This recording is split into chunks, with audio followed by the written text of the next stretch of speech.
What's up everyone, Clark Glassford, founder of My Practice Interview. I am your interview coach extraordinaire, and today I am so excited to talk to you about how you negotiate salary for your first job. I'm in my music corner here because that job offer should be music to your ears. You've worked so hard to get that job offer for your very first job, and I want to be able to tell you in a step-by-step method as to how you go about negotiating that salary.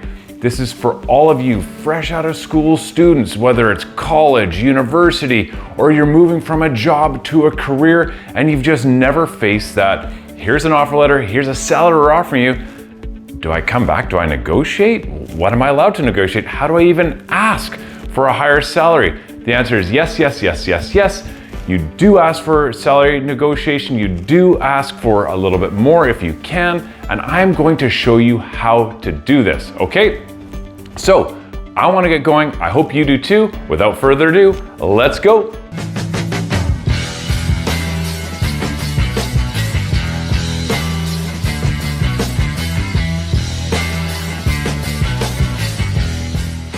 So here we are. You've just received your first job salary offer. Yay, congratulations, woohoo, good for you.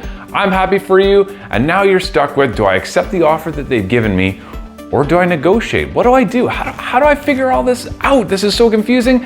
I'm just happy to have a job. Look, just calm, breathe, meditate, yoga, whatever you need to do. I'm gonna walk you through exactly how to do this with an actual script. Stay to the end of this video as to how you go about and make that ask. Now, let's talk about HR and recruiters and hiring managers and how things work. Look, they've made you a job offer. Chances are they don't actually have a plan B. You are their only plan for the job that you've interviewed for, and they've selected you. So you are in a bit of a position to negotiate your salary. They don't typically have someone as a backup should you say, you know what, I want X number of dollars, and if you don't give it to me, I'm gonna walk away. No, they don't have somebody where they're gonna say, okay, see you later, we're gonna offer it to this person. So you have a bit of leverage there. Also, remember this, when you are negotiating salary, employers usually leave a little bit of money off the table in anticipation that you are going to negotiate. Yet so many job applicants, and not just newbies to the job market, fail to negotiate. The most senior people applying for jobs fail to negotiate. So I want you to get in the habit as you're applying for jobs, as you're getting job offers, to negotiate and doing it throughout your career. And at the front end of your career, where you are right now, I am going to give you the script you can actually follow for the rest of your life. So here we go.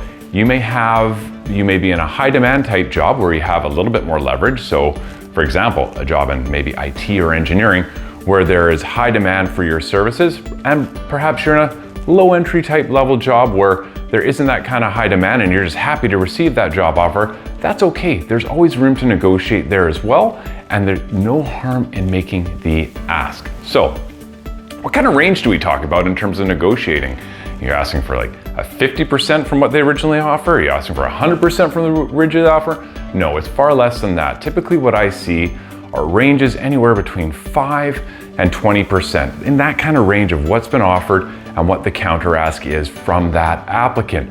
In my personal experience, what I see is 5 and 10%. Those are kind of the sweet spots to what you want to ask when you're looking to counter propose the offer that they have given to you. Okay, so keep that in mind in terms of your framework, and we're going to give you some tips here as to how you basically determine what range you're in. If you're at that 5% level or if you're at that 20% level, and I've got some ways to do that here. So 4 tips coming your way on how you determine the salary and how you go about making that ask in terms of that negotiation. So tip number 1, make sure you research with confidence.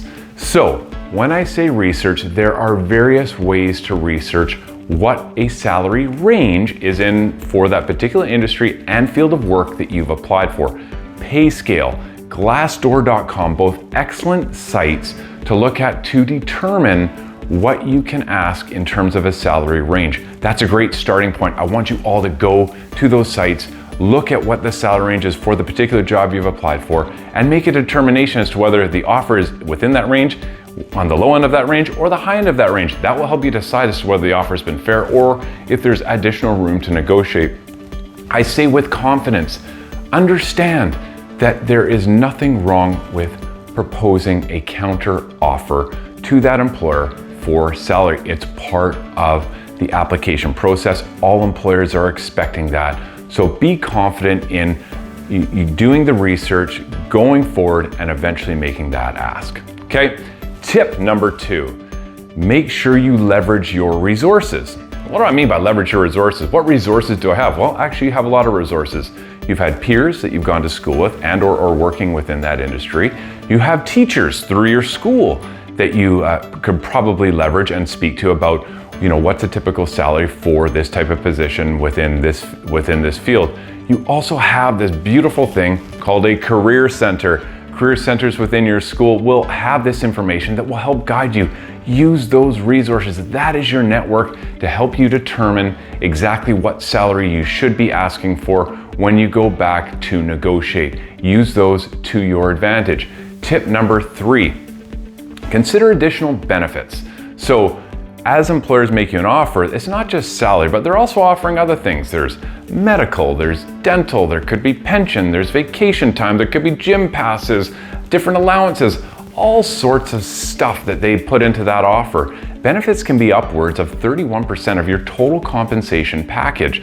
So make sure when you're doing your research on what salary you should be asking for, you're also considering on the other side the benefits that they're offering.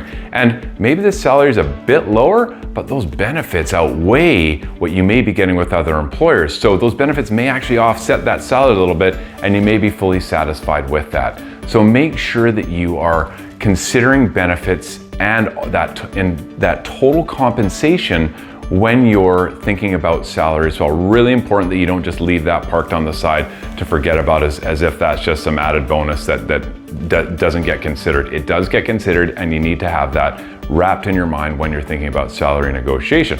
Now, tip number 4, make sure that once you've done your research, you've thought about the benefits, you're thinking about your confidence going forward, you are highlighting your skills. Okay, so tip number 4 is all about highlighting your skills, your accomplishments, your achievements, what you bring to the role.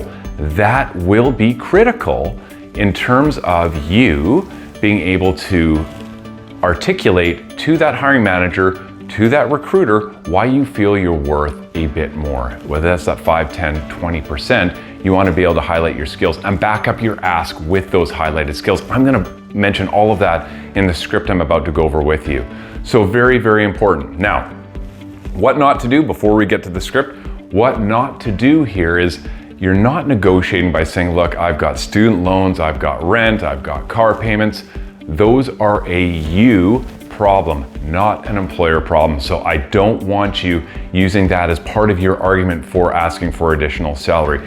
Your debts, your personal situation are yours. You need to go forward professionally with, here's the range I want based on market research, based on the skills I bring to the role, and that's why I'm making that ask. Okay, so here we go. I'm going to go through this script with you. Very simple. I want you to follow it in terms of building out how you want to respond to an employer when they make that initial offer. So here's what you're going to say. I would like to express my sincere gratitude for extending the offer to join, name the company, as a name the position. I'm genuinely excited about the prospect of contributing to your team and the company's continued success. That starts with the positivity of what you need to bring to the table and how excited you are to join that organization. Next, I believe that I am an ideal fit for this role, given my, and then briefly mention relevant skills, experiences, qualifications, very important. However, after careful consideration, I want to discuss the salary component of the offer. The proposed salary, and you can mention the salary, the current offer, falls below my expectations, and I had envisioned a compensation in the range of, and list what you're looking for. Make sure you list the exact salary that you're looking for based on, and then this is the point where you mention relevant factors such as market research, qualifications, additional skills, and specific achievements that demonstrate your value.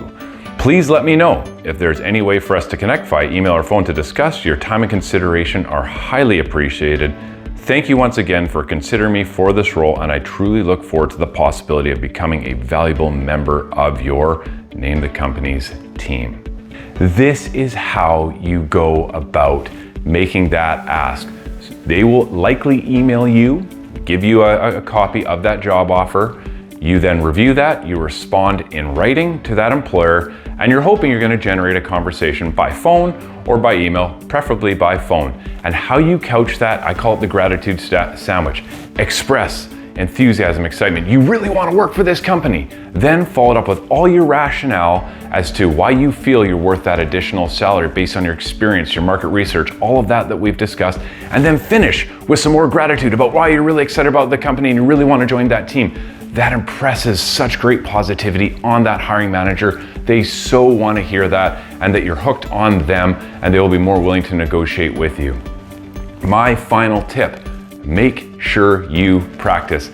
If you've watched any of my videos, it's all about practice, practice, practice. That script I've just provided there is your practice script. Yes, you put it in writing. Yes, you send it to that hiring manager, but chances are you're gonna get on a phone call with them anyway. So make sure you practice what you wanna say and how you wanna say it with that gratitude sandwich. Express absolute gratitude for the opportunity, back it up with all the reasons why, and then finish with more gratitude, and you will get what you're looking for. I hope that's helpful for all you first-time job seekers, getting that first job, making that shift into your first career. I wish I had this when I started. I didn't negotiate salary, and well, it took me a little longer to get to where I need to go salary-wise. So I hope you avoid all of that and you get what you want right off the bat. Until next time, I hope you've enjoyed this video. We'll see you again next time.